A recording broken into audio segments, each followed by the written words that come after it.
ಪ್ರಿಯ ವೀಕ್ಷಕರೇ, ಯೂಟ್ಯೂಬ್ ಚಾನಲ್ಗೆ ಪ್ರೀತಿಯ ಸರಸ್ವತಿ ಅಡುಗೆಗೆ ಸ್ವಾಗತ ಸುಸ್ವಾಗತ. ಇವತ್ತು ವೈಟ್ ಬದನೆಕಾಯಿಂದ ವಾಂಗಿಬಾತ್ ಮಾಡ್ತಾಯಿದ್ದೀನಿ. ನೀವು ಮಾಡ್ಕೊಳ್ಳಿ, ಆರೋಗ್ಯವಾಗಿರಿ.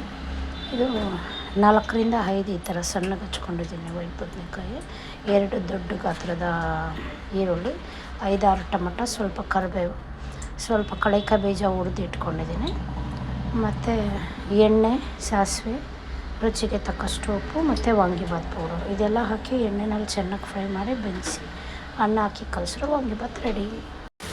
ನೋಡಿ ವೀಕ್ಷಕರೇ, ರುಚಿಗೆ ತಕ್ಕಷ್ಟು ಉಪ್ಪು ಮತ್ತು ಇದಕ್ಕೆ ವಾಂಗಿಬಾತ್ ಪೌಡರ್ ಹಾಕಿ ಚೆನ್ನಾಗಿ ಕಲಸಿ ತಟ್ಟೆ ಮುಚ್ಚಿಟ್ಬಿಟ್ಟು ಬೇಯಾಗಿ ಬಿಟ್ಬಿಡಿ. ಆಮೇಲೆ ಅನ್ನ ಹಾಕಿ ಕಲಿಸಿದ್ರೆ ವಾಂಗಿಬಾತ್ ರೆಡಿ ಆಗುತ್ತೆ. ನೋಡಿ ವೀಕ್ಷಕರೇ, ಉಪ್ಪು ಹಾಕಿದ್ಮೇಲೆ ಚೆನ್ನಾಗಿ ಬಂದಿದೆ. ಇವಾಗ ವಾಂಗಿಬಾತ್ ಪೌಡರು 2 ಪ್ಯಾಕೆಟ್ ಹಾಕ್ತಾಯಿದ್ದೀನಿ. 10 ರೂಪೀಸ್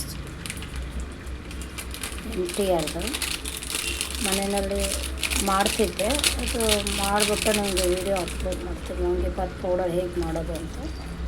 ಇವಾಗ ಅರ್ಜೆಂಟಿಗೆ ಬ್ರೇಕ್ಫಾಸ್ಟ್, ಸಿಂಪಲ್ಲಾಗಿ ಬ್ರೇಕ್ಫಾಸ್ಟ್ ಹಾಕಿ ಕಲಿಸ್ಬಿಟ್ಟು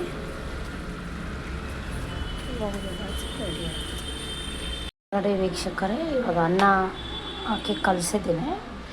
vangibath ready. Please subscribe and like it. ನೀವು ಮಾಡ್ಕೊಳ್ಳಿ, ತಿನ್ಕೊಳ್ಳಿ, ಆರೋಗ್ಯವಾಗಿ ವಾಂಗಿಬಾತ್ ರೆಡಿ.